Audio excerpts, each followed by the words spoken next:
Hello guys, কেমন আছো তোমরা সবাই? আই হোপ সবাই খুব ভালো আছো। তো গাইস, এখন তোমাদের ঘড়িতে কথা বলতে জানি না, আমার ঘড়ির টাইম এখন রাত 12টা। তো রাত 12টার সময় এখন আমাদের চলছে হেনার মেলা। কালকে ঘুরতে যাবো প্রোগ্রাম আছে, তো আজকে সারাদিনে মানে মনে ছিল না, সময় পাইনি। এখন রাত্রে হেনা কিনে নিয়ে এসে হেনার মেলা হচ্ছে, মেহেন্দি মেলা। তো প্রথমে আমার বোন করে নিয়েছে আর আমার দিদি এখন আমাকে মাখাচ্ছে। তো তোমরা ভাবো একবার, মানে এগুলো কি ধরনের মেন্টালিটি। এক ধরনের সাইকো বলতে পারো, তার কাটা। এখন রাত 12টার সময় আমরা হেনা করছি। স্নান করবো কখনো ভাই? কালকে তো সারা রাত ঘুমাইনি, গট্টা বেড়েছি। 3 বোন এক জায়গায় থাকলে যা হয় তোমরা তো জানোই। তো আজকেও রাতে আমরা ঘুমাবো না, তার কারণ হেনা করেছি।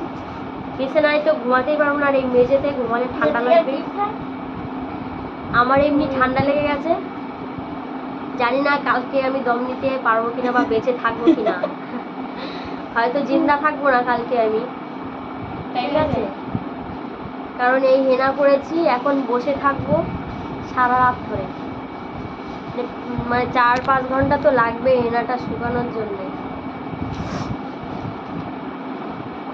তো কাপড় চটেনি, খবরের কাগজ পিঠে দিয়ে বস্তা দিয়ে হেনা করেছি।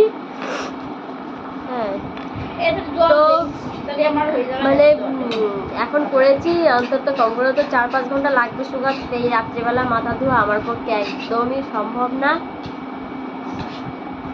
তো বসে থাকতে হবে, রাতে ঘুমও হবে না, ঠিক আছে? তো সকালে উঠে স্নান করব, আর তারপরে মানে আমার এই ঠান্ডা লাগার থেকে কি হবে সেটা তোমরা রিয়াকশনটা, শুধু আমার রিয়াকশনটা কাল সকালে দেখবে তোমরা। তো গাইস চলো, বেশি এখন বকবক করবো না। মাথায় উপরে চলছে ফ্যান, মাথার মধ্যে হেনা, আর তারপরে সকালে আমার মোমেন্টটা একটু দেখো।